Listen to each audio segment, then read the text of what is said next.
नमस्कार दोस्तों। आज अपन क्लास 7 वही chapter second residential status and incidence of tax की आगे स्टडी करेंगे। इसमें लगभग हमने सभी टॉपिक्स सभी नोट्स हैं वो सारे पहले क्लियर करें हैं। कुछ बात जो मैंने कल लिखवा चुका था मैं आपको पुरानी वीडियो के अंदर क्लास 6 की वीडियो में, उसमें से एक टॉपिक मैंने एक पेज छोड़ दिया था, उसके ऊपर हम आज चर्चा करेंगे। वो मैं बोलूँ तो केवल 4 स्टेटमेंट है, केवल 4 बातें हैं, उनको मैंने कल के लिए छोड़ दी थी, आज के लिए छोड़ दी थी। तो आज हम उनकी चर्चा करते हैं, उनको जानते हैं और उसके ऊपर बेस एक क्वेश्चन भी सोल्व करेंगे। आशा करता हूँ कि इससे पहले वाले वीडियो आपने देखे होंगे और समझे होंगे। लास्ट में मैंने कल वाले वीडियो में एक टेबल थी जिसकी मैंने आपको व्हाट्सएप के ऊपर PDF फाइल भी सेंड करी थी। उसके अंदर बताया गया था कि हम किस किस कंडीशन के अंदर कौन कौन से पर्सन को लायबल है वो भारत में टैक्स देने के लिए और किसके लिए वो एग्जम्प्ट है। तो देखिए, आज हम उस बातों की जो हमने पहले छोड़ दी थी उसके ऊपर चर्चा करेंगे। देखिए, हमने वर्ड यूज किया था received and earn in India. तो रिसीव्ड के अंदर मैंने बताया था डीम टू रिसीव्ड और earn deem to earn in India शामिल है। मतलब ऐसी आय जो किसी भी कारण से मान ली जाए कि वो भारत के अंदर मानी जाए, मतलब भारत में प्राप्त मान ली जाए या भारत में अर्न मान ली जाए, वो भी शामिल है। आपके साथ में ये भी बताया कि कोई पहले की प्रीवियस ईयर्स की, बहुत पहले की भी या जस्ट आपका प्रीवियस उससे पहले की कोई भी बिना कर लगी हुई आई थी, भले उसने आपने टैक्स नहीं दिया था, उसे आप भारत में लेकर आते हो, तो उसे हम क्या मानेंगे, ट्रांसफ़र ऑफ मनी मानेंगे, ना कि ट्रांसफ़र ऑफ इनकम मानेंगे। इस केस के उसके ऊपर टैक्सेबल नहीं है, वो सबके लिए क्या रहेगी, एग्जम्प्ट रहेगी, वो किसी के लिए भी टैक्सेबल नहीं है।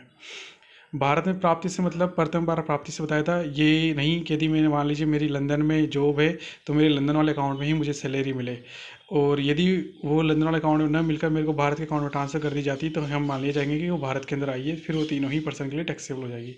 लेकिन ऐसा हो कि लंदन के अकाउंट में मेरे किसी को अकाउंट ट्रांसफ़र कर दी और वहाँ से मैं यहाँ पर उसे मंगा रहा हूँ, तो वो इनकम का ट्रांसफ़र नहीं है, वो क्या होगा, मनी का ट्रांसफ़र होगा। तो इस कारण वो किसी के लिए टैक्सेबल नहीं होगी। अब देखिए, जो 4 बातें वो कल मैंने छोड़ दी थी उसके ऊपर हम आगे आज चर्चा कर रहे हैं। यदि कोई अनिवासी नॉन रेसिडेंट एसएससी है, अनिवासी करदाता है, का प्रतिनिधि यदि भारत में व्यवसाय संबंधी विभिन्न अनुबंध कॉन्ट्रैक्ट से आय करता है तो उसकी आय ऐसी आय व्यापारिक आय मानी जाएगी। मतलब कोई भी नॉन रेसिडेंट एसएससी है जो भारत में क्या अनिवासी है, तो सामान्यतः अनिवासी व्यक्ति तो हमने देख लिया था कि वो लायबल नहीं है भारत में टैक्स देने के लिए, क्योंकि उसका बिजनेस कंट्रोल कहाँ से हो रहा है, आउट ऑफ इंडिया से हो रहा है या फ्रॉम इंडिया से हो रहा है, तो अनिवासी व्यक्ति को टैक्स देने के लिए लायबल नहीं है। आप इससे पहले वाली वीडियो की लास्ट टेबल देखेंगे तो उसमें ये इस बात पर हमने स्टडी करी थी। लेकिन इस केस के अंदर कुछ ऐसी बातें हैं जहाँ पर हम ये मान लेंगे कि वो बिजनेस इंडिया से ही कर रहा है। अब कौन कौन सी वो बातें हैं, देखिए, यदि मान लीजिए उसने कोई प्रतिनिधि रिप्रेजेंटेटिव अपॉइंटमेंट कर रखा है और वो कॉन्ट्रैक्ट से यदि कोई काम करता है, उसने अनुबंध वर्क कर रखा है इस काम के लिए, तो हम मान लेंगे कि वो भारत के अंदर ही पैसे अपना बिजनेस रन कर रहा है, उसे हम व्यापारी का ही मान लेंगे। कैसे, यहाँ से नॉर्मली हमें दिखाई भी दे रहा है कि भाई अनिवासी को भारत में बिजनेस कर ही नहीं सकता, अनिवासी व्यक्ति तो आप मान के चलिए भारत में बिजनेस कर ही नहीं सकता, तो अनिवासी तो है, लेकिन अब वो उसने क्या करा, अपना रिप्रेजेंटेटिव यहाँ पर अपॉइंटमेंट कर दिया और उससे अनुबंध कर लिया कि मेरा रिप्रेजेंटेटिव है, और उस अनुबंध के तहत वो क्या अपना व्यापारी जो भी आय जनरेट करेगा उसे हम बिजनेस इनकम मानेंगे इंडिया के अंदर, और वो टैक्सेबल होगी उस केस के अंदर। ठीक है। इसके बाद में यदि अनिवासी प्रतिनिधि जो माल का स्टॉक रखने के लिए अधिकृत नहीं है, मतलब एक अनिवासी आपने ले लिया, नॉन रेसिडेंट पर्सन है, उसका प्रतिनिधि है जो माल का स्टॉक रखने के लिए अधिकृत नहीं है, ऑथोराइज नहीं कर रखा है उस व्यक्ति को, जो नॉन रेसिडेंट पर्सन उसने ऑथोराइज नहीं कराया, लिखित में ऐसा कोई डॉक्यूमेंट्स नहीं बनाया कि यू आर गेट कीपर और आवर स्टॉक। तो माल स्टॉक रखने का अधिकृत से मतलब ये वो व्यक्ति होगा जिसको हमने, हमारा जैसे मान लीजिए को अमेरिका कोई व्यक्ति है, उसने भारत के अंदर किसी को माल रखने के लिए अधिकृत कर दिया, इट मीन्स ये है कि वो सेल नहीं कर रहा है, इट मीन्स ये माना जाएगा कि वो सेल नहीं कर रहा है, तो क्या कर रहा है, वो केवल उसकी रखवाली कर रहा है, उसकी टेक केयरिंग कर रहा है, उसको एक गोदाम के अंदर भर कर रखा हुआ है और उसकी केवल टेक केयरिंग कर रहा है, तो ऐसा माना जाएगा कि वो बिजनेस नहीं कर रहा है ना। लेकिन मान लीजिए वो अधिकृत नहीं है और फिर भी माल का स्टॉक रख लेता है और उसे प्रेषण मैंने कंसाइनमेंट करता है, तो उसे हम बिजनेस इनकम मानेंगे। कैसे, आप वापस से समझेंगे इसे कि भाई कोई मिस्टर एक्स है जो अमेरिका के व्यक्ति हैं, उन्होंने मुझे यहाँ पर भारत में अपॉइंटमेंट कर रखा है कि मैं उनके माल को रखूँगा, मुझे ऑथोराइज कर रखा है। अब मेरे को माल रखने के लिए, मैं भी उनके माल को रखने के लिए मैं ऑथोराइज हूँ। यदि मैं उनका माल रखने के लिए ऑथोराइज हूँ तो इस केस के अंदर मैं, चूंकि माल रखने ऑथोराइज हूँ, तो मैं केवल एक गेट कीपर के रूप में वर्क कर रहा हूँ, मैं केवल उसकी रखवाली के लिए वर्क कर रहा हूँ, मैं यहाँ पर बिजनेस का रन नहीं कर रहा हूँ। ये माना जाएगा कि मैं उसके लिए कोई बिजनेस रन नहीं कर रहा हूँ, तो उसे व्यापारिक आय नहीं मानी जाएगी, वो सेंटेंस नीचे। लेकिन मैं ऑथोराइज पर्सन नहीं हूँ, मैं माल का स्टॉक रखने के लिए ऐसा मेरा कोई एग्रीमेंट नहीं है, फिर भी मैं उसका स्टॉक रख रहा हूँ। जैसे उसका फ़ोन आता है मैं इंडिया में वैसे उसका माल सप्लाई कर देता हूँ, तो ये माना जाएगा वो इनडायरेक्ट वे के अंदर मेरे थ्रू वो बिजनेस कहाँ पर कर रहा है, इंडिया में वो बिजनेस रन कर रहा है। अब इस केस के अंदर हमने क्या लगा कि वो अधिकृत नहीं है ना, अधिकृत नहीं होने के कारण फिर भी स्टॉक रख रहा है और फिर उसका ऑपरेशन कंसाइनमेंट भी कर रहा है। तो इन सारे काम से ऐसा पता चल रहा है कि ना तो वो ऑथोराइज पर्सन था माल रखने के लिए, फिर भी वो रख रहा है। तो मतलब क्या कर रहा है, ऑथोराइज नहीं है तो फिर वो बिजनेस कर रहा है, स्टॉक का रख रख कर फिर उसका क्या कर रहा है, ऑपरेशन और कंसाइनमेंट कर रहा है। तो आप ये मानेंगे कि उसने क्या करा है, यहाँ पर बिजनेस किया है। एक प्रतिनिधि एक से अधिक अनिवासियों के नियंत्रण में भारत में उसका माल विक्रय करता है तो वो व्यापारिक आय है। भाई एक प्रतिनिधि वो एक से अधिक या एक अनिवासी के नियंत्रण में भारत में उसका माल विक्रय कर रहा है तो व्यापारिक आय मानी जाएगी। यदि मान लीजिए कि कोई भी रिप्रेजेंटेटिव है, वो मिस्टर एक्स वाई जेड के लिए काम काम कर रहा है, उनका वापस एक्स वाई जेड का है ना कोई ऊपर एक और रिप्रेजेंटेटिव, एक निश्चित पर्सन व्यक्ति लगा हुआ है, तो इस केस के अंदर ये माना जाएगा कि भाई इतना चेन आपने बना रखी है तो आपने केवल केवल वो बिजनेस रन करने के लिए ही चेन बना रखी है। एक प्रतिनिधि एक से अधिक एक अनिवासी के नियंत्रण में भारत में उसका माल का विक्रय कर रहा है, तो आप यहाँ सबसे बड़ी वर्क टर्म पर ध्यान दीजिए। वो क्या है, वो माल का विक्रय कर ही रहा है। जब माल का विक्रय कर ही रहा है तो जाहिर सी बात हो क्या होगी, व्यापारिक आएगी। इससे फर्क नहीं पड़ेगा वो नियंत्रण किस में है किसके पास नहीं है, लेकिन जब जाहिर सी बात सामने तो माल का विक्रय कर ही रहा है तो उसे हम क्या मानेंगे, व्यापारिक आय मान लेंगे। यदि अनिवासी प्रतिनिधि, नेक्स्ट है अनिवासी प्रतिनिधि जो माल का स्टॉक रखने के लिए अधिकृत है, पहले क्या था ऑथोराइज नहीं है, अब मान लीजिए वो अधिकृत है तो केवल वो क्या है, गेट कीपर है। अब इस केस में केवल गेट कीपर है तो मतलब वो बिजनेस का रन नहीं कर रहा है तो उसे हम व्यापारिक आय नहीं मानेंगे। वहाँ पर क्या था, वो स्टॉक रखने के लिए ऑथोराइज नहीं था और फिर भी स्टॉक रखकर क्या कर रहा था, उसका कंसाइनमेंट उसको प्रेषण में भेज रहा था, इसलिए हम उसे क्या मान लिया था, व्यापारिक आय। भाई तुम आप बिजनेस कर रहे हो। यहाँ पर क्या कर रहा है कि माल स्टॉक रखने के लिए अधिकृत है, ऑथोराइज है, और फिर इस तरह का अनुबंध से यदि कोई आय होती है उसे हम व्यापारिक आय नहीं मानेंगे, क्योंकि उसे ऑथोराइज कर रखा है, केवल केवल गेट कीपर की भूमिका निभा रहा है। और वहाँ पर क्या था, वहाँ पर गेट कीपर ने वहाँ पर बिजनेसमैन की भूमिका निभा रहा था कि उसका रिप्रेजेंटेटिव वो बिजनेस करा जा रहा है उसके द्वारा।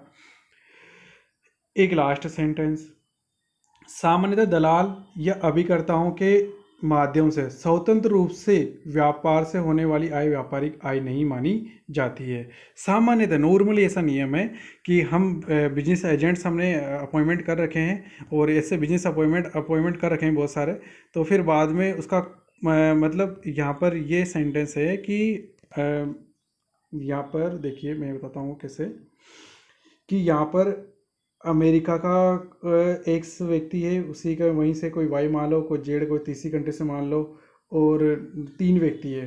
उन तीनों के लिए मिस्टर ए है जो वर्क कर रहे हैं इंडिया के अंदर, ठीक है। तो ये अलग अलग व्यक्ति के लिए वर्क कर रहा है, मिस्टर ए किसके लिए अलग अलग व्यक्ति वर्क कर रहा है।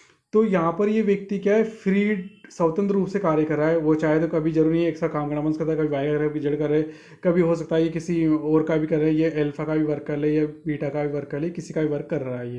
ये सारे पर्सन है, किसी का वर्क कर सकता है। कैसे मानेंगे हम वापस कि मिस्टर ए है, मैं क्या ए क्या है, एक एजेंट है, वो किसके साथ काम कर रहा है, वो काम कर रहा है राम का भी वर्क कर रहा है, वो श्याम का भी कर रहा है, और मोहन का भी कर रहा है, सोहन का भी कर रहा है। किसी का भी वर्क कर सकता है, किसी का भी जेड का भी कर रहा है, और किसी को बीच में हटा भी सकता है। मतलब एकदम फ्री है, ये किसी के लिए पाबंद नहीं है। ये क्या है, सबके ये फ्री है, ये कहीं पर भी अपना वर्क कर सकता है, किसी के पास में भी एकदम फ्री है, ठीक है। तो इस केस में क्या हुआ, इन लोगों ने जो राम श्याम मोहन अपन ये मान लेते हैं सारे सारे अनिवासी। अब अनिवासी का मतलब क्या है, ये सबके सब विदेशी है, कोई अमेरिका का है, कोई लंदन का है, कोई पाकिस्तान का है, कोई बांग्लादेश का है। ए को केवल माल बेचना है इंडिया के अंदर, ए का क्या वर्क है, माल बेचना। अब ए निश्चित भी नहीं है कभी राम का बेचे कभी श्याम का बेचे, जब चाहे जब किसी का बंद कर सकता, जब चाहे किसी का बेच सकता। तो ये स्वतंत्र है, स्वतंत्र एजेंट हो गया ये। जब इस तरह का माल बेचा जाता है तो क्या है, ये व्यक्ति बिजनेसमैन माना जाएगा उस केस के अंदर। मिस्टर ए है वो बिजनेसमैन माना जाएगा।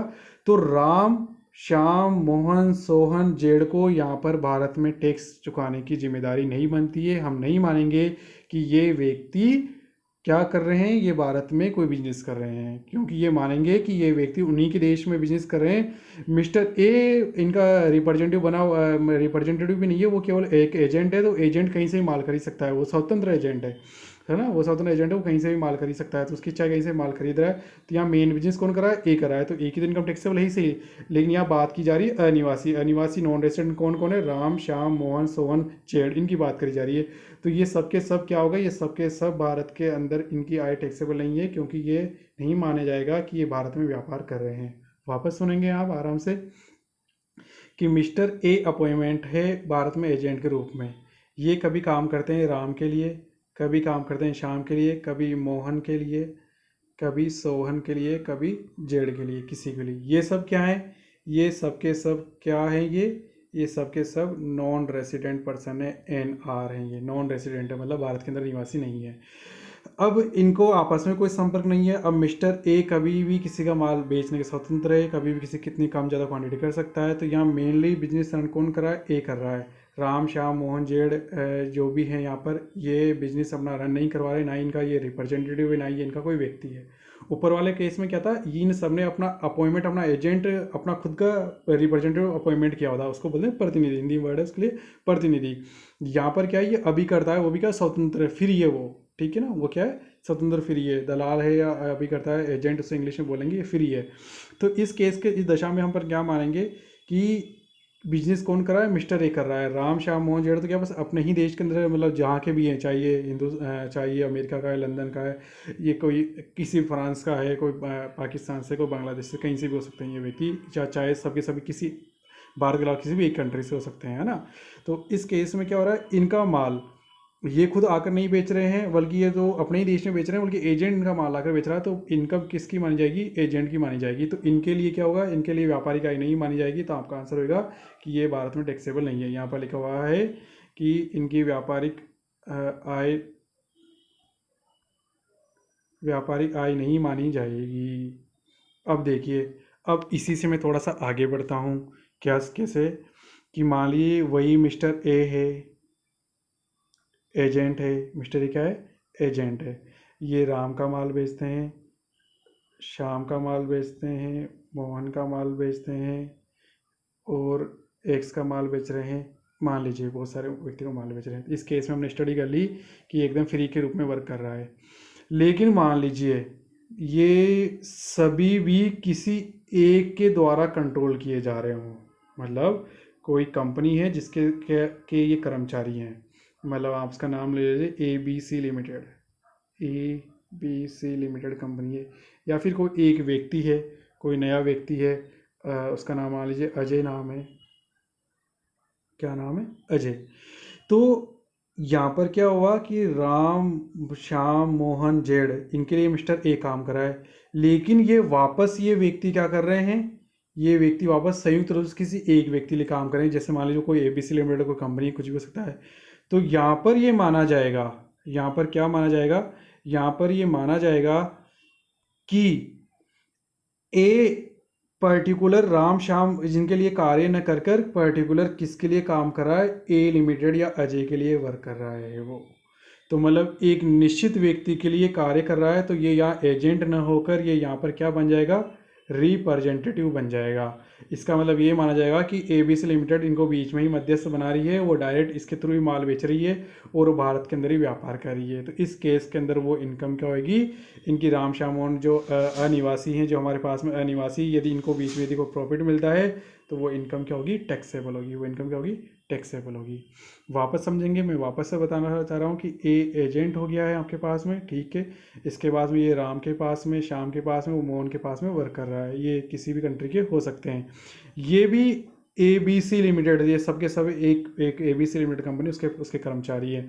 तो यहाँ पर ये मान लिया जाएगा कि आप डायरेक्टली आप किसके लिए वर्क कर रहे हैं, आप डायरेक्टली ABC लिमिटेड के लिए वर्क कर रहे हैं। तो ये बीच के अंदर क्या हो गए, मध्यस्थ हो गए। तो ये अनिवासी हैं जो सारे के सारे, ये मानेंगे कि ये भारत के अंदर व्यापार कर रहे हैं, क्योंकि पर्टिकुलर आप एक व्यक्ति के लिए काम कर रहे हो। अब आप यहाँ स्वतंत्र नहीं रहे, मेन वर्ड क्या है, आप फ्री होने चाहिए, आप स्वतंत्र होने चाहिए, इंडिपेंडेंट एजेंट होने चाहिए। तो आप इंडिपेंडेंट कहाँ रहे हैं, आप तो ABC लिमिटेड एक निश्चित व्यक्ति के लिए काम कर रहे हो। तो फिर तो आप क्या हो गए, रिप्रेजेंटेटिव हो गए, प्रतिनिधि हो गए। तो इस केस के अंदर आपको क्या करना है, टैक्स देना पड़ेगा। अब थोड़ा डिफ़िकल्ट हुआ होगा, थोड़ा सा बर्डन पड़ेगा इस टॉपिक का। लाइटली आप स्लाइडली आप इसे याद करें, कोशिश करें कि आप एक बार इसे पढ़ें। ज़्यादा याद नहीं होता तो आप टेंशन नहीं लें, वापस बार बार रिवीजन रिपीट होने वाला टॉपिक नहीं है। आप इसे भूल जाते हैं, कोई बात नहीं, आप इसे वापस समझेंगे, कभी एग्जाम टाइम में वापस इसे रिवीजन करेंगे तब के लिए, लेकिन अभी समझना जरूरी था, इस कारण मैंने इसे टॉपिक में इन्वॉल्व किया है। अब इसके ऊपर डिपेंडेड एक क्वेश्चन है जिससे हम आगे अच्छी तरह से समझ पाएंगे। क्वेश्चन मैंने रमेश बुक डिपो आरबीडी का है, एग्जाम्पल नंबर 2.5। मैंने यह क्वेश्चन इंग्लिश में ही लिया है, मैं इसमें हिंदी में एक्सप्लेन आपको करता हुआ चलूँगा। देखिए, from the following information of a non-resident regarding previous year 2018-19, you are required to find whether such income will be treated as a income across in India or not। आपको बताना है कि ये इनकम है वो भारत में मानी जाए या फिर नहीं मानी जाए। तो देखिए हम कैसे चर्चा करते हैं। प्रीवियस ईयर का हमारे ऊपर कोई डिपेंड नहीं करेगा। एक्चुअल के अंदर प्रीवियस ईयर है वो अभी 19-20 चल रहा है, लेकिन ये पुरानी बुक है, अभी तक मार्केट नई बुक आई नहीं है, तो हम इससे इस क्वेश्चन में कोई फ़र्क नहीं पड़ेगा। देखिए, सुरेश इज एन एजेंट, ठीक है, सुरेश क्या है, एक एजेंट है ऑफ नॉन रेसिडेंट अनिवासी। तो हमारे टर्म कंडीशन सभी की सारी जो बिजनेस हमें बात करी थी वो सबकी किसके लिए बात करी थी, हमने अनिवासी लिए बात करी थी। Who earn income in India from different business transaction non resident.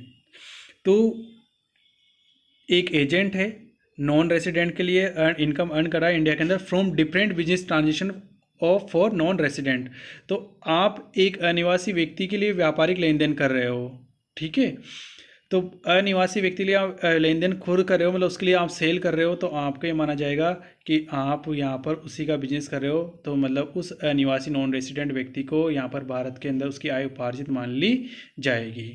तो यहाँ पर हम ये मान लेंगे कि वो जो इनकम हो रही है उसकी वो इंडिया के अंदर टैक्सेबल इनकम है। क्यों मानेगा, क्योंकि यहाँ पर एक एजेंट तो है, चलो ठीक है, नॉन रेसिडेंट पर्सन ये भी ठीक है। Earn income in India, income earns income in India from different business transaction for. तो बिजनेस ट्रांजेक्शन यहाँ पर देखो, यहाँ पर वर्ड क्या ध्यान देंगे, यहाँ पर क्या हो रहा है, बिजनेस ट्रांजेक्शन हो रहे हैं। तो बिजनेस ट्रांजेक्शन इंडिया के अंदर भी हो रहे हैं ना, फॉर नॉन रेसिडेंट व्यक्ति के लिए किए जा रहे हैं। तो नॉन रेसिडेंट व्यक्ति के लिए ट्रांजेक्शन किए जा रहे हैं, भारत में किए जा रहे हैं, तो उस व्यक्ति के लिए किए जा रहे हैं, तो ये मानेंगे कि वो नॉन रेसिडेंट व्यक्ति भारत के अंदर व्यापार कर रहा है, तो उसे भारत में टैक्स देना पड़ेगा। सेकेंड हम बात करते हैं, Dinesh is a authorize to purchase goods in India who is dispatch goods to non-resident just after purchasing the goods। तो दिनेश क्या है, यहाँ पर ऑथोराइज व्यक्ति है, ठीक है, माल को क्रय करने के लिए या परचेज करने के लिए ऑथोराइज व्यक्ति है ना, in India. Who is dispatching goods to non resident just after purchasing of the goods.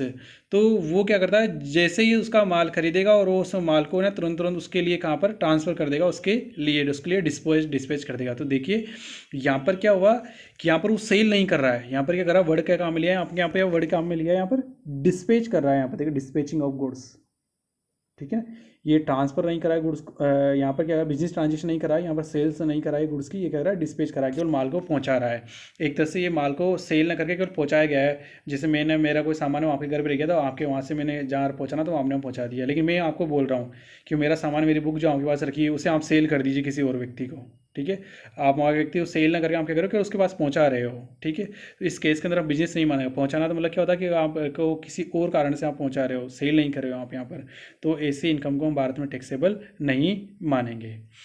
Next है, मतलब आपको कुल मिलाकर ये जज करना है आपकी क्वेश्चन की और अभी तक की थ्योरी जो पढ़ी है आपने, कि हम कहीं वो जो नॉन रेसिडेंट पर्सन है वो इनडायरेक्ट वे के अंदर भारत में कहीं ना कहीं पर वो बिजनेस तो नहीं कर रहा है। यदि वो इनडायरेक्ट वे के अंदर भारत के अंदर बिजनेस कर रहा है तो उसे इनकम को टैक्सेबल होगा। तो पहले कंडीशन के अंदर तो बिजनेस ट्रांजेक्शन के लिए लिखा आया ही था, ये क्या लिखा हुआ था, बिजनेस ट्रांजेक्शन कर रहा है, तो इस कारण तो टैक्सेबल था। ये केवल क्या कर रहा है, केवल डिस्पैच कर रहा है, सेल नहीं कर रहा है, तो इस केस के अंदर हम इसे नहीं मानेंगे।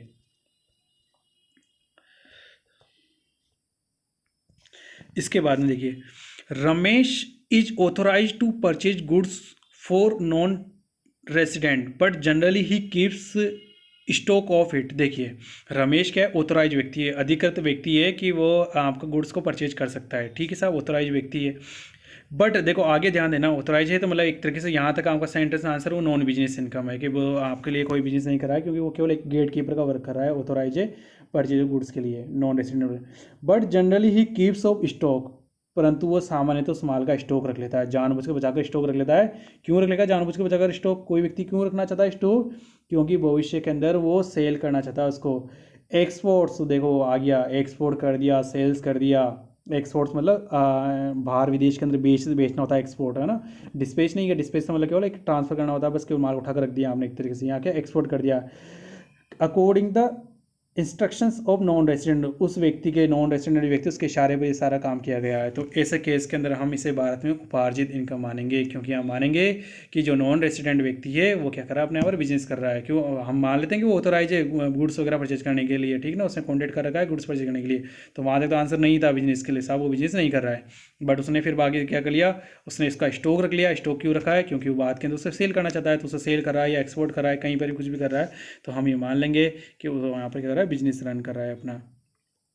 नेक्स्ट, महेश, ये देखना ये इंपॉर्टेंट है, Mahesh is an independent broker. चलो ठीक है, इसने खुद ने बोल दिया कि इंडिपेंडेंट ब्रोकर है। यदि मान लीजिए कोई भी इंडिपेंडेंट ब्रोकर होता है, तो ब्रोकर है, इंडिपेंडेंट ब्रोकर है, तो हम ये मान लेते हैं कि नॉर्मली वो इनकम भारत में उपार्जित नहीं है, वो टैक्सेबल नहीं है इंडिया के अंदर, वो अर्न इन इंडिया नहीं है।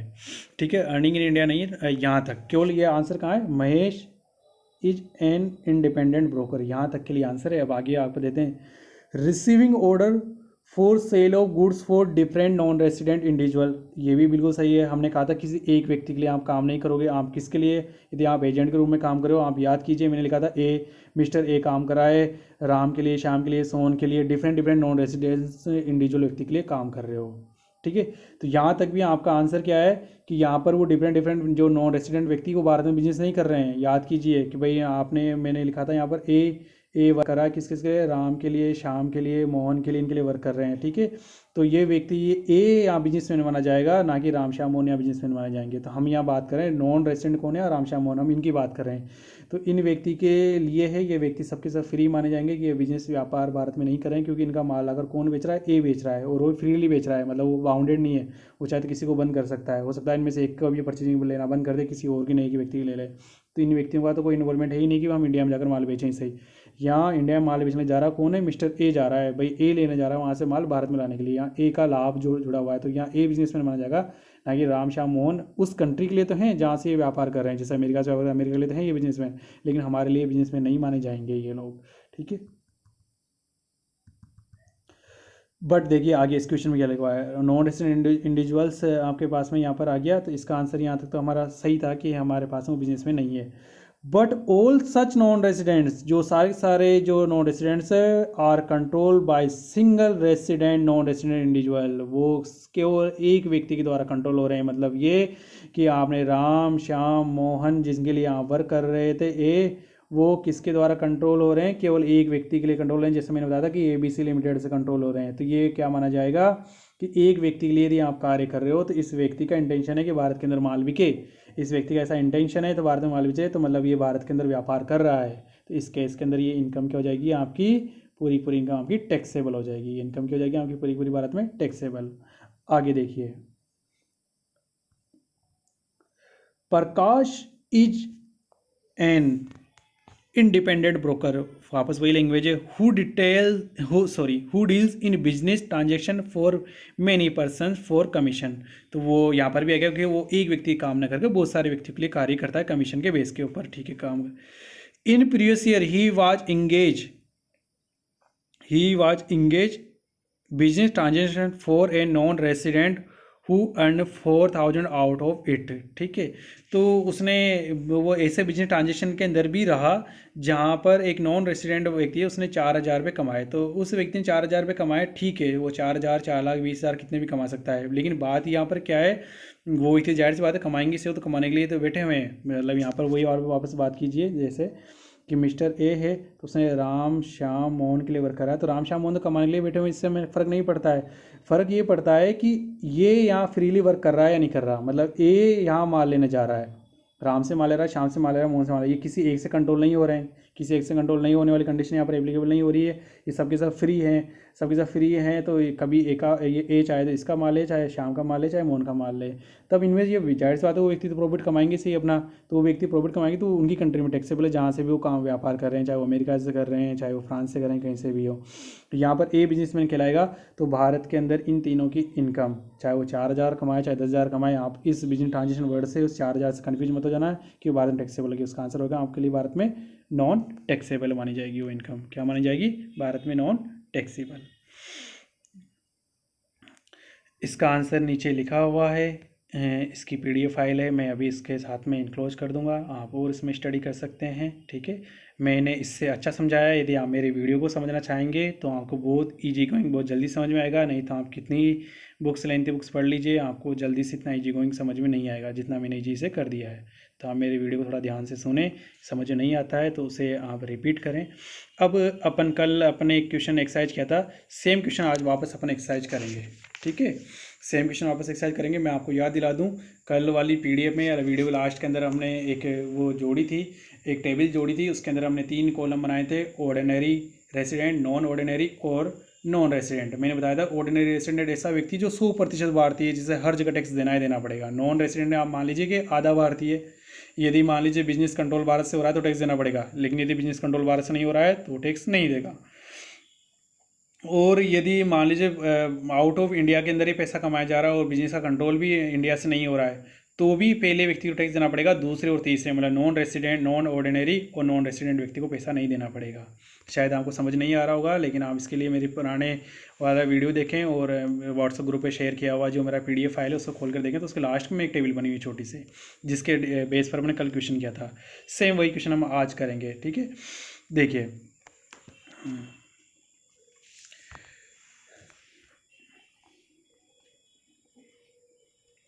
डेनमार्क में स्थित है एक प्रॉपर्टी से प्राप्त किराया। तो देखो डेनमार्क में स्थित है तो बिजनेस कहाँ से रन हो रहा है? डेनमार्क से रन हो रहा है। तो बिजनेस और डेनमार्क में ही आपने किराया प्राप्त किया, ना तो इंडिया में हम रिसीव किया है ना आपने इंडिया में कमाया है। तो ये केवल केवल केवल पहले वाला जो व्यक्ति जो रेसिडेंट व्यक्ति उसके लिए टैक्सेबल होगा। तो आप इसका आंसर लिखना चाहें तो इसका आंसर ये होगा केवल रेसिडेंट व्यक्ति के लिए टैक्सेबल है ये। ठीक है, नॉन रेसिडेंट के लिए भी नहीं है, और ये सॉरी ऑर्डिनरी रेसिडेंट के लिए टैक्सेबल है, नॉन रेसिडेंट के लिए नहीं है, और NOR नॉट ऑर्डिनरी रेसिडेंट के लिए भी नहीं है। ठीक है, ये केवल किसके लिए टैक्सेबल है? केवल जो रेसिडेंट से मतलब है ऑर्डिनरी रेसिडेंट, केवल किसके लिए टैक्सेबल है? केवल ऑर्डिनरी रेसिडेंट के लिए टैक्सेबल है, जो साधारण भारत में निवासी है, जो 100% भारतीय माना जाता है, जिसको टैक्स देना ही देना पड़ता है हर जगह। जापान में दी गई सेवाओं के लिए भारत में प्राप्त वेतन। अब देखिए हमने आपको बात करी थी कि आप में तीनों में से एक भी काम हो जाए तो भारत में प्राप्त हो जाए या फिर भारत में कमाया हो, तो यहाँ पर क्या हो गया? भारत में प्राप्त कर लिया, तभी तीनों के लिए टैक्सेबल हो गया। ठीक है ना, आपका सिंपल वर्ड भी ध्यान देंगे कि यहाँ पर बिजनेस नहीं है, यहाँ पर क्या प्राप्त या अर्न में से यदि एक भी काम हो जाए इंडिया में तो तीनों के लिए टैक्सेबल है वो। तो यहाँ पर ये किसके लिए? तीनों ही व्यक्तियों के लिए टैक्सेबल है। तो इसका आंसर जाएगा कि ये ऑर्डिनरी रेसिडेंट के लिए भी, नॉन ऑर्डिनरी रेसिडेंट के लिए भी और नॉन रेसिडेंट के लिए भी, तीनों के लिए क्या हो गया? ये टैक्सेबल हो गया। अब मैं लिखूंगा नहीं, आप केवल सुनेंगे। इंग्लैंड में स्थित व्यापार से लाभ जो भारत से नियंत्रित है। अब देखिए व्यापार कहाँ है आपका? इंग्लैंड में। यदि कुछ नहीं बोला तो हम ये मान लेते हैं कि ये व्यापार भी इंग्लैंड से ही कंट्रोल है, लेकिन यहाँ इन्होंने क्या बोल दिया? भारत से कंट्रोल है, मतलब कंडीशन नंबर 2 एप्लीकेबल हो गई है। तो ये दो व्यक्तियों के लिए, मतलब एक तो जो 100% भारतीय जो ऑर्डिनरी रेसिडेंट है उसके लिए भी टैक्सेबल होगा वो, और जो नॉट ऑर्डिनरी रेसिडेंट है उसके लिए भी टैक्सेबल होगा, लेकिन जो नॉन रेसिडेंट है जो अनिवासी है उसके लिए टैक्सेबल नहीं होएगा। ठीक है, उसके लिए वो टैक्सेबल नहीं होगा। टेबल में देखें आप आराम से, आपको समझ में आ जाएगा। इसके बाद में भूतकाल में बिना कर लगी विदेशी आय गत वर्ष में बाद लाए, तो ये किसी के लिए टैक्सेबल नहीं है। ये मतलब रेसिडेंट नॉन रेसिडेंट किसी के लिए भी टैक्सेबल नहीं है, क्योंकि भूतकाल में टैक्स नहीं दिया तो नहीं दिया, वो वहाँ की सरकार लेगी, हमें उससे मतलब नहीं है। अभी ये इनकम का ट्रांसफ़र नहीं है, ये क्या है? केवल मनी का ट्रांसफ़र है। कानपुर में व्यापार से कमाए गए लाभ, तो कानपुर कहाँ आता है? भारत में आता है कानपुर। तो कानपुर में जो भारत के व्यापार से लाभ कमाया तो तीनों के लिए ही क्या होगा? वो टैक्सेबल होगा। ठीक है, वो तीनों के लिए क्या है? टैक्सेबल है। भारत में की गई सेवाओं के लिए कनाडा में प्राप्त वेतन, तो यहाँ सेवा कहाँ दे दी? भारत में, तो कमा कहाँ लिया उसने, भारत में कमा लिया। भारत में मैंने कहा दोनों से एक काम हो जाए, चाहे बाहर आपने विदेश में प्राप्त किया, इससे फ़र्क नहीं पड़ने वाला। हम ध्यान देंगे कि प्राप्त या तो इंडिया में हो जाए, मतलब रिसीव इन इंडिया हो जाए, या फिर अर्न इन इंडिया हो जाती है। यहाँ सेवा कहाँ दी गई है, सेवा भारत में दे दी, बस ये अर्न इन इंडिया हो गई। वो चाहे कनाडा में प्राप्त करे चाहे अमेरिका में प्राप्त करे, दोनों से एक भी वर्क हो जाए, दोनों वर्क हो तो बहुत अच्छी बात, दोनों से कोई एक भी काम हो जाएगा तो इससे इंडिया मान लेंगे। तीनों के लिए ये क्या हो गया, टैक्सेबल है। ये मिस्टर ए बी सी सबके लिए, मतलब सॉरी, जो ऑर्डिनरी रेसिडेंट है, नॉन ऑर्डिनरी रेसिडेंट है और नॉन रेसिडेंट, तीनों के लिए हो गई ये टैक्सेबल हो गई। इसका आंसर नीचे इस प्रकार से दिया हुआ है, ये रहा, ठीक है। इसकी पीडीएफ में देख लूँ और शेयर करूँ आपके साथ में, आप इसे समझ सकते हैं वापस।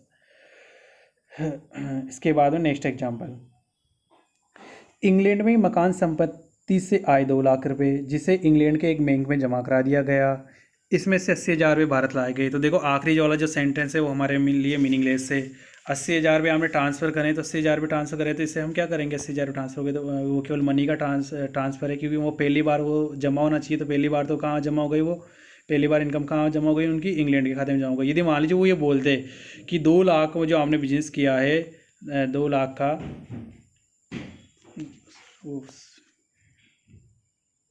2 लाख का जो आपने बिजनेस किया है, उसमें से ये बोला जाता कि इसमें से मतलब 50,000 रुपये सीधे डायरेक्ट इंडिया के अकाउंट में ट्रांसफर किए, तो अपन ये मान लेते हैं कि उसमें से 50,000 रुपये सीधे इंडिया में प्राप्त हुए हैं, तो इसके हम ये मान लेते तीनों के लिए टैक्सेबल मान लेते हैं। लेकिन यहाँ पर क्या हुआ, बैंक में जमा कराया, फिर उसमें से 80,000 रुपये भारत में कराया, तो वो मनी का ट्रांसफर 80,000 रुपये हमारे लिए मीनिंगलेस है, वो हमारी इनकम का ट्रांसफ़र नहीं है। आप पहले इंग्लैंड में मकान की संपत्ति आए, तो मकान कहाँ है आपका, इंग्लैंड में, ठीक है। संपत्ति इनकम भी आप कहाँ ले रहे हो, वहीं पर ले रहे हो, आप इंग्लैंड में ही ले रहे हो इनकम भी। आप जब आप इंग्लैंड में ही संपत्ति से आय ले रहे हो तो वो टैक्सेबल भी इंग्लैंड में ही होगी। तो बस केवल ये रेसिडेंट जो व्यक्ति है, जो 100% भारतीय है, उसी के लिए इसको टैक्स देना पड़ेगा। तो इसका आंसर होगा रेसिडेंट व्यक्ति। इसके बाद पाकिस्तान में व्यापार से आए 50,000, इसमें 30,000 भारत में प्राप्त की गई। ये देखिए अब यहाँ पर क्या हुआ, 30,000 रुपये हमने भारत में प्राप्त कर लिए, इस व्यापार का नियंत्रण भारत से होता है। अब देखिए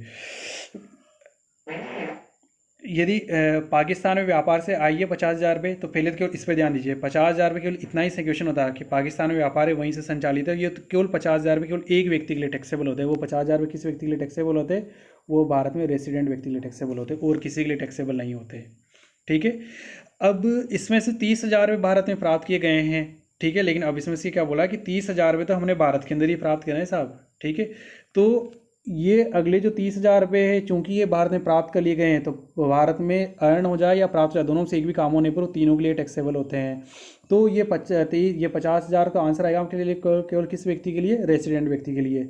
ये नॉन ऑर्डिनरी रेसिडेंट के लिए भी टैक्सेबल है 30,000 रुपये, और ये अमाउंट नॉन रेसिडेंट के लिए टैक्सेबल भी टैक्सेबल है, ठीक है। इस व्यापार का नियंत्रण भारत से होता है।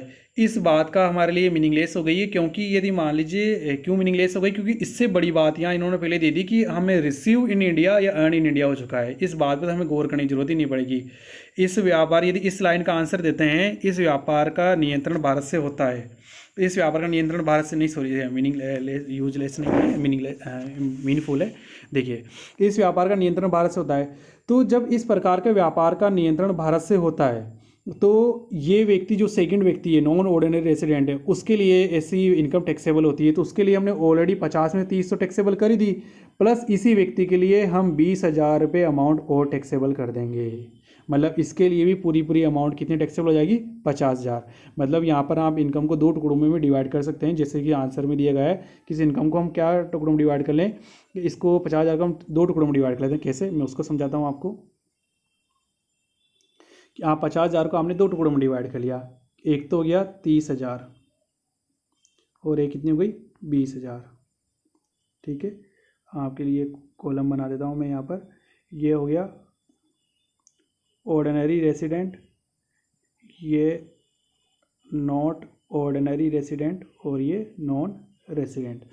अब देखिए 50,000 रुपये है, तो 50,000 रुपये है, तो ये तो ऑर्डिनरी के टैक्सेबल है पूरे के पूरे 50,000 रुपये। तो इसका आंसर हो गया हमको 50,000 रुपये। इसके अंदर ये दोनों शामिल हो गए, ये तो ऑर्डिनरी टैक्सेबल है। आगे वर्ड पे ध्यान देते हैं। 30,000 रुपये भारत में प्राप्त किए, तो 30,000 प्राप्त जो यदि इनकम या भारत में प्राप्त कर लीजिए या रिसीव कर लीजिए, तीनों के लिए टैक्सेबल है। तो 30,000 इसका भी आंसर आ जाएगा और 30,000 इसका भी आंसर आ जाएगा, ठीक है। अब यहाँ टैक्सेबल, यहाँ तो हमने 50,000 पहले ऑलरेडी शामिल कर लिया, वो तो हमारे 50,000 शामिल किया, तो यहाँ ऐसे नहीं दोबारा लिख दोगे, हम इनको तो 50,000 ही है टोटल आपकी, ठीक है। तो 30,000 इसमें शामिल हो चुका है ऑलरेडी। जो भारत में प्राप्त किया, भारत में प्राप्त करें 30,000, इन तीनों के टैक्सेबल। इस व्यापार का नियंत्रण भारत से होता है।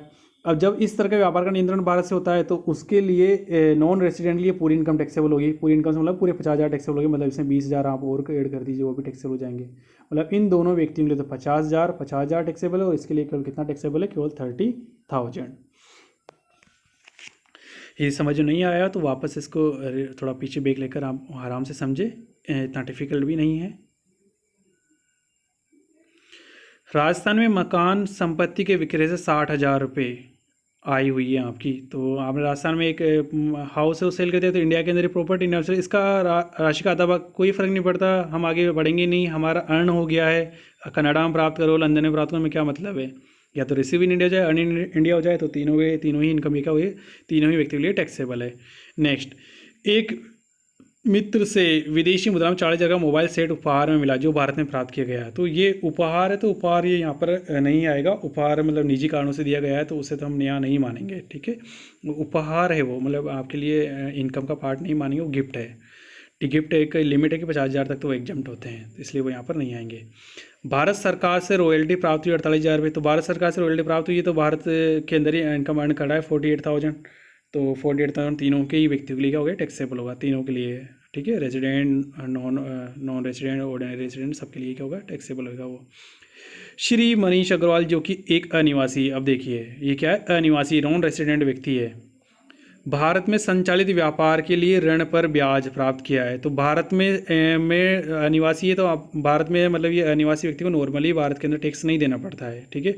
लेकिन ऐसा प्रतीत हो, ऐसा आपको इट सीम दैट कि he indirectly control business in India, यदि आपको ऐसा लगे या फिर ऐसे बिजनेस के अंदर वो योगदान करा है, तो आप देखिए यहाँ संचालित व्यापार, भारत के अंदर संचालित व्यापार है, भारत के अंदर बिजनेस रन हो रहा है, और उसके लिए उसने क्या किया, लोन दिया था, उसके ऊपर 10,000 रुपये से ब्याज मिले। तो भारत के अंदर इसकी इनकम मान लेंगे, भारत के अंदर ये कंट्रोल करा है उसको व्यक्ति को, तो इसके लिए ये क्या हो जाएगी, टैक्सेबल हो जाएगी। केवल यहाँ पर अनिवासी व्यक्ति के लिए आंसर की बात करी गई है कि अनिवासी के लिए, तो ये मतलब ये अनिवासी है, तो केवल अनिवासी का आंसर देना, लेकिन फिर भी अपन तीनों कॉलम लिखना चाहे तो ये सभी के लिए टैक्सेबल हो जाएगा, ठीक है ना। ये इंटरेस्ट इनकम सभी के लिए टैक्सेबल है, रेसिडेंट, नॉन रेसिडेंट सभी के लिए टैक्सेबल है। हालांकि इसने ये क्वेश्चन ऊपर ही लिख दिया है, ये तो अनिवासी है, तो मतलब तीसरे कॉलम का अपन को आंसर देना है। लेकिन यदि मान लो ये रेसिडेंट भी ऑर्डिनरी रेसिडेंट या नॉन ऑर्डिनरी रेसिडेंट होता, तो भी इनकम क्या होती है, इसके लिए टैक्सेबल होती है। जापान में विनियोग से आई, तो जापान में इन्वेस्टमेंट कर रखा है, तो आप जापान के अंदर समाज, जापान में बिजनेस है आपका, तो अब आगे पढ़ते हैं। इस राशि को जापान में इनके अधिकृत प्रतिनिधि ने प्राप्त किया, जापानी के अधिकृत व्यक्ति ने प्राप्त किया और बैंक ड्राफ्ट से भारत में भेज दिया। तो देखो बिजनेस भी जापान में ही है आपका, वहीं व्यक्ति ने प्राप्त कर लिया, फिर बाद में भेजा है, तो पहले हमारा प्रिंसिपल क्या है, पहली बार पैसा कहाँ मिलता है। जैसे वहाँ भी बी ऑप्शन मिला था कि जी 50 और 30,000 भारत में मिले, तो पहली बार पैसा 30,000 भारत में मिल गया था, तो इस कारण क्या वहाँ आंसर बदल गया था। यहाँ पर क्या हुआ, पैसा वहाँ ने विदेश में प्राप्त किया है, तो अब यहाँ पर हमारे लिए ये नॉन टैक्सेबल है इनकम, केवल पहला जो व्यक्ति है, जो ऑर्डिनरी रेसिडेंट व्यक्ति है, उसके लिए ये टैक्सेबल है, बाकी सेकंड और थर्ड के लिए टैक्सेबल नहीं है। तो किसके लिए टैक्सेबल होगी, केवल रेसिडेंट व्यक्ति के लिए टैक्सेबल है, नॉन ऑर्डिनरी वगैरह इसके लिए किसी के लिए नहीं है। इसके बाद में भारत में व्यापार से आए 80,000 रुपये, मतलब एक इंडिया में व्यापार चल रहा है, तो इंडिया में व्यापार चल रहा है, इस व्यापार का नियंत्रण, इससे क्या फ़र्क पड़ रहा है, नियंत्रण कहाँ से हो, ऑलरेडी भारत के अंदर व्यापार है, इस राशि ने 40,000 रुपये इंग्लैंड भेज दिए, हमें कोई मीनिंगलेस हो गया है, सबके सब आगे सेंटेंस।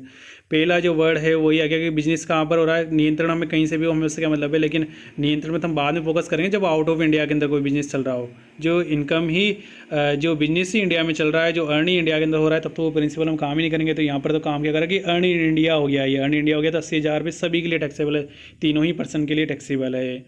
आगे सेंटेंस पढ़ने की जरूरत ही नहीं है आपको। श्री मनोज कुमार जो कि एक निवासी हैं, से भारत में के बाहर संचालित व्यापार के लिए प्रदान की गई तकनीकी सेवा के लिए प्राप्त रॉयल्टी 40,000 रुपये। तो अब इन्होंने तकनीकी सेवा के लिए एक रॉयल्टी प्राप्त करी है, तो ये केवल इन्हीं के लिए टैक्सेबल होगी, क्योंकि ये खुद एक तो निवासी व्यक्ति है, तो है ही सही। व्यापार कहाँ संचालित हो रहा है, बाहर, और सेवा भी कहाँ दी है उन्होंने, बाहर ही सेवा दी है। तो ना तो व्यापार का संचालन भारत से हो रहा है, यदि व्यापार का संचालन भारत से होता तब ये दूसरे वाले व्यक्ति के लिए भी, जो नॉन ऑर्डिनरी रेसिडेंट है, उसके लिए भी टैक्सेबल होता है। लेकिन ये व्यक्ति बाहर केवल अपनी सेवा दे रहा है, सेवा भी अपनी बाहर दे रहा है, ठीक है। पैसा भी प्राप्त किया तो बाहर ही प्राप्त किया है इस व्यक्ति ने, और उसका बिजनेस का संचालन भी बाहर से ही हो रहा है, तो इस कारण यहाँ टैक्सेबल किसी के लिए नहीं, बस केवल जो पहला व्यक्ति उसी के लिए टैक्सेबल होगा। भूतकाल में बिना कर लगी 40,000 रुपये विदेशी आय गत वर्ष में भारत में आई, तो ऐसी आय एग्जम्प्ट होती है सभी के लिए। वहाँ भूतकाल में टैक्स नहीं दिया था, वहाँ जाकर वहाँ के लॉ में टैक्स देना पड़ेगा। प्रीवियस ईयर्स में आपने टैक्स नहीं दिया था। ठीक है, इसका आंसर है यहाँ पर बना हुआ है, मैंने एक एक टॉपिक को सॉल्व करते चला है। ठीक है,